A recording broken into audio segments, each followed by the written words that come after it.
ճանապարհը իրատեսական է, բայց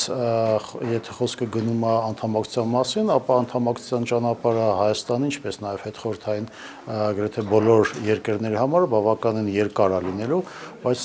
Եվրոմիության հետ ինտեգրումը կարևոր է նրանով, որ այդ գործընթացը արդեն իսկ դա նպատակ է, արդեն իսկ այդ գործընթացում Հայաստանը ձեռք է բերել եւ տնտեսական, եւ քաղաքական, եւ ինստիտուցիոնալ առումով բավականին լուրջ ձեռքբերումներ, որոնք որ անմիջապես բնականաբար կանդրադառնան մեր հասարակության, մեր բնակչության կյանքի վրա։ Բացի դրանից, նաև Հայաստանում Եվրոմիության դիտորդական առաքելության ստեղծման հանգամանքով կարծում եմ մենք կարող նշենք, որ Հայաստանը արդեն իսկ հանդիսանում է եվրոպական քաղաքական դաշտի անբաժան մաս, եւ դա անդրադառնում է եւ Հայաստանի Հանրապետության եւ անվտանգության, եւ քաղաքական տնտեսական զարգացման, եւ նաեւ ինստիտուցիոնալ գործընթացների վրա։ Բացի դրանից նաեւ կարևոր է այն հանգամանքը, որ Հայաստան-Եվրոմիություն հարաբերությունները այս պահին գտնվում են բավականին